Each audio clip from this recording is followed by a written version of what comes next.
দেখতে যেমন লোভনীয়, খেতেও কিন্তু তেমনই সুস্বাদু বন্ধুরা। বাড়িতে থাকা উপকরণ দিয়েই আমি এই রেসিপিটি তৈরি করেছি। তো চলুন দেখা যাক আমি এটা কিভাবে তৈরি করলাম।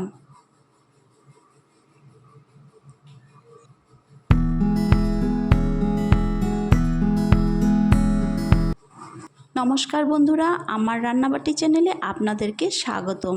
আজ আমি রেসিপিটি তৈরি করার জন্য কিছু আলু সেদ্ধ করে নিয়েছি। এখন একটি মেশারের সাহায্যে এগুলিকে মেশ করে নিলাম।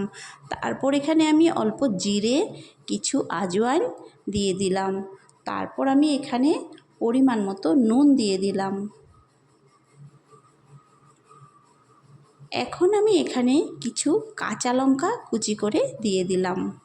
তারপর কিছু কারি পাতা কুচি করে কেটে এখানে দিয়ে দিলাম।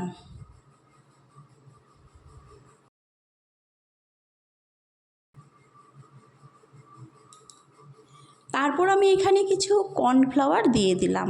এবার আমি এটাকে ভালো করে মেখে নেব। মাখার সময় হাতে কিন্তু একটু তেল লাগিয়ে নিতে হবে, কারণ না হলে হাতে লেগে যাবে। আর একটি থালাতেও ভালো করে তেল লাগিয়ে নিতে হবে আর ছোট ছোট বল বানিয়ে নিতে হবে। হাতে তেল থাকার জন্য এটা হাতে লাগবে না। তো আমি এগুলিকে সবগুলিকে এইভাবে আমি বল আকারে বানিয়ে নিলাম।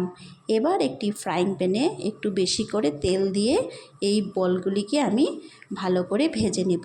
একটি কাঁটা চামচের সাহায্যে এগুলিকে উল্টে পাল্টে ভালো করে লাল লাল করে ভেজে নেব। তো আমার এইভাবে দোনো পিঠেই আমি ভেজে নিয়েছি লাল লাল করে। এবার আমি এগুলিকে নামিয়ে একটি পাত্রে রেখে দিব। এই দেখুন কি সুন্দর হয়েছে বন্ধুরা। আমার ভিডিওগুলি আপনাদের কেমন লাগে? আপনারা যদি নতুন হয়ে থাকেন আমার চ্যানেলে, তবে আমার চ্যানেলটিকে একটু সাবস্ক্রাইব করে পাশে থাকবেন। তাহলেই আমার এই ধরনের ভিডিওগুলি আপনাদের সামনে সবার প্রথমে চলে আসবে।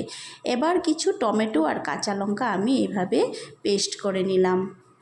আর এই দেখুন আমার এগুলি কিন্তু ভাজা হয়ে গেছে।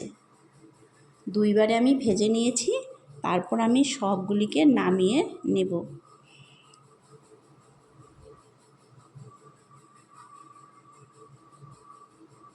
এবার আমি ফ্রাইং প্যানটার মধ্যে আরেকটু তেল দিয়ে অল্প জিরে আর দারচিনি সম্বাস দিয়ে দিলাম।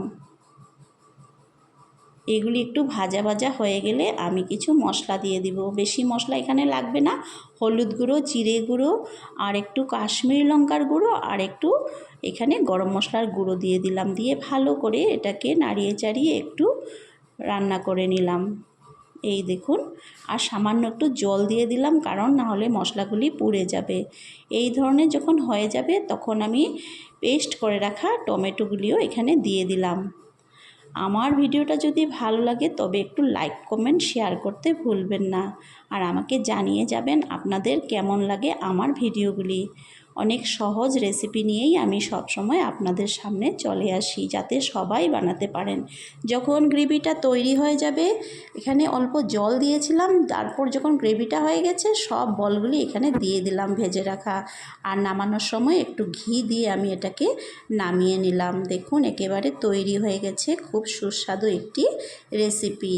এটা আলুর কোপ্তা দিয়ে তৈরি করা হয়েছে। তো আমার রেসিপিটা এখানেই শেষ হলো। আপনাদের কেমন লাগলো? আমার ভিডিওটা সম্পূর্ণ দেখার জন্য আপনাদেরকে অনেক অনেক ধন্যবাদ। সব সময় ভালো থাকুন, সুস্থ থাকুন, এটাই কামনা করি।